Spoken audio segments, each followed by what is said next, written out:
غسل جنابت کا طریقہ۔ حضرت میمونہ رضی اللہ عنہا بیان کرتی ہیں کہ رسول اللہ صلی اللہ علیہ وسلم نے غسل کا ارادہ فرمایا تو سب سے پہلے دونوں ہاتھ دھوئے۔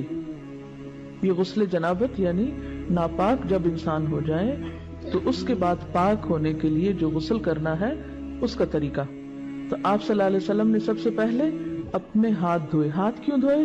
کیونکہ باقی کام سب ہاتھوں سے ہی کرتا ہے انسان، تو اگر صفائی کرنے والے ٹول صاف نہیں تو صفائی کہاں ہوگی۔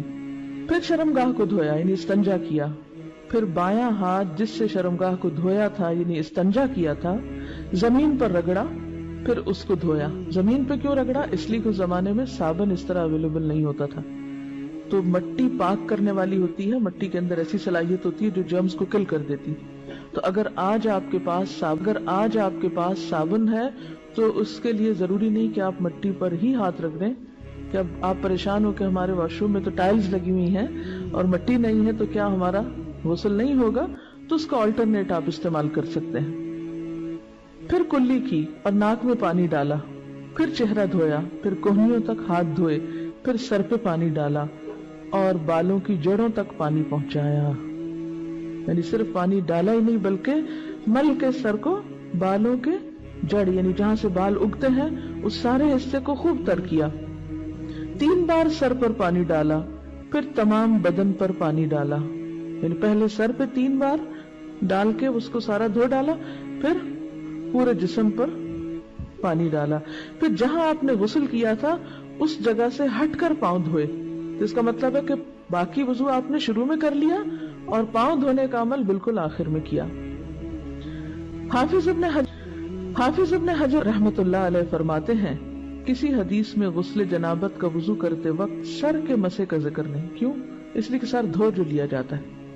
حضرت عائشہ رضی اللہ عنہا اور حضرت عبداللہ بن عمر رسول اللہ صلی اللہ علیہ وسلم کے غسل جنابت میں وضو کا ذکر کرتے ہوئے فرماتے ہیں کہ آپ نے سر کا مسح نہیں کیا بلکہ اس پر پانی ڈالا۔ امام نسائی نے اس حدیث پر یہ باب باندھا ہے جنابت کے وضو میں سر کے مسح کو ترک کرنا۔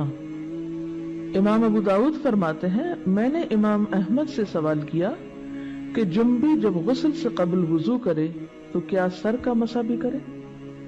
جنبی یعنی جس کو حالت جنابت لاحق ہوئی ہے، ناپاک ہے، جب غسل سے قبل وضو کرے تو کیا سر کا بھی مسح کرے؟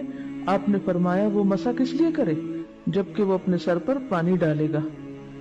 حضرت عائشہ رضی اللہ تعالی عنہا نے کہا میں اور رسول اللہ صلی اللہ علیہ وسلم ایک برتن سے نہاتے اور دونوں اس سے چلو بھر بھر کر لیتے تھے۔ یعنی آج کے دور میں تو آپ کے پاس مگ ہیں اور بہت سی سہولتیں ہیں، تو اس دور میں چلو سے پانی لے کر اپنے اوپر ڈال لیتے تھے۔ اس سے کیا پتہ چلتا ہے کہ اللہ نے انسان کو عقل دی ہے، انسان تدبیر کرے۔